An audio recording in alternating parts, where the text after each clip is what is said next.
We are now being joined by Senator Tom Cotton. And Senator, welcome back to the show. How are you doing this morning? Hey, Toby, it's good to be on with you. You can tell Kevin, whenever he gets back, that I have a good phone connection this week for you, unlike my phone connection for him last week. Well, I'll let him know that I'm a little higher on the totem pole than he is right now. Absolutely.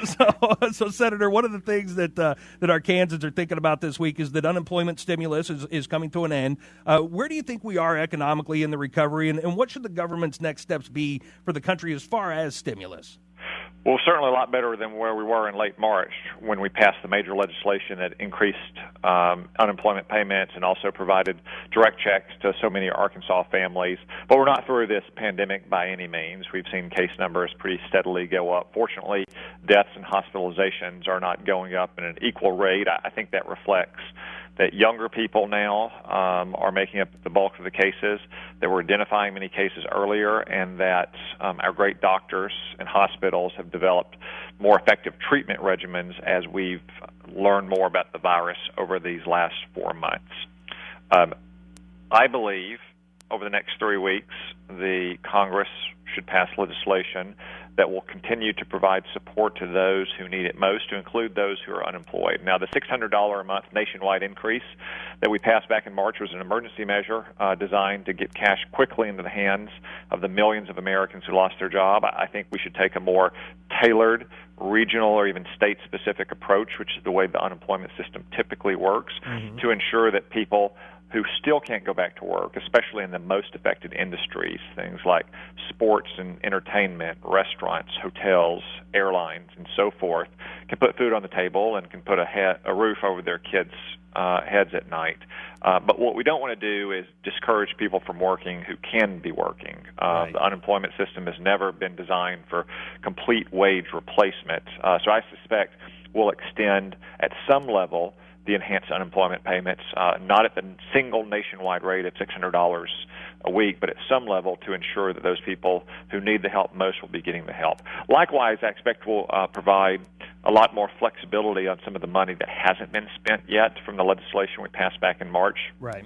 You know, I've spoken with Governor Hutchinson, and we still have unexpended funds in Arkansas that he needs more flexibility so he and the legislature can distribute those funds in ways that are most necessary. And we might have differences within Arkansas. You know, Sure. Little Rock may be different from Dardanelle, and certainly Arkansas would be different from, say, Maine or Wisconsin, and how they need to use that money. And also, we could take a look at how we're supporting some of those businesses that have essentially been shut down by state and local governments as preventive measures.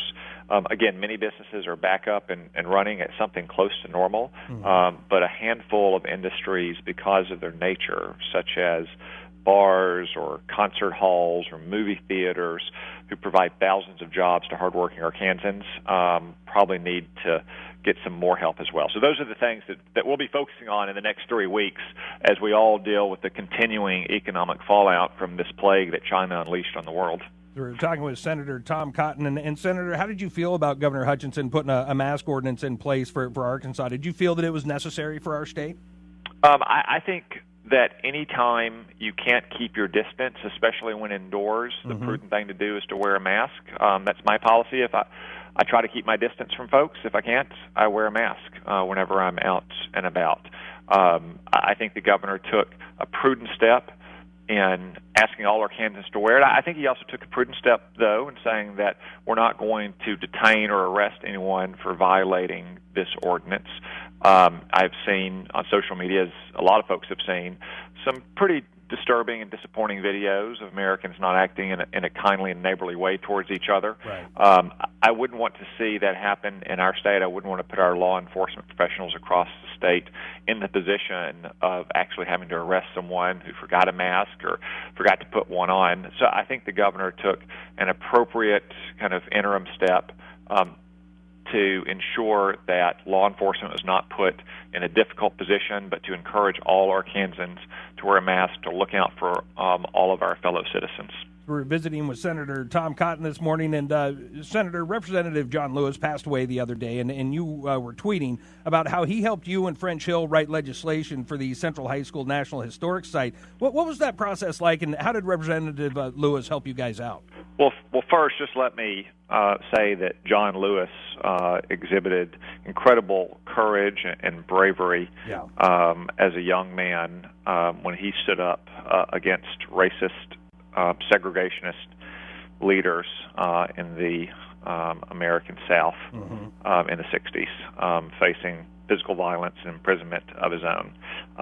Later in life, as a congressman, we served together for 2 years. Of course, we didn't see eye to eye on every issue, but he continued to exhibit that kind of courage and bravery and willingness not just to work with Republicans, but to try to build bridges. You know, he could be tough and partisan on the campaign trail or in TV or other media appearances, but when the cameras are off, he was a kind, decent, and friendly man. And that legislation on which we worked is a good example. We wanted to bring more property into the Little Rock Central Historic Site, and John Lewis was instrumental in getting the Democrats in the House of Representatives and even some in the Senate to support that. That's the kind of measure that's not necessarily controversial, but with so many other big and controversial measures on the agenda, sometimes it can be hard to find time on the congressional calendar to take things that may seem small in the grand scheme of things, but are very important to our local communities in Arkansas, and I think for historic purposes are very important as well. It's just one example of how, despite so much of the partisan rhetoric you see on TV, there are actually many feel-good stories kind of behind the scenes that produce good news for our citizens. And, you know, America lost a fine, upstanding man over the weekend when John Lewis passed away. Senator, it's always great to visit with you. Appreciate you stopping by the show, and have a good rest of your Tuesday. All right. Thank you very much.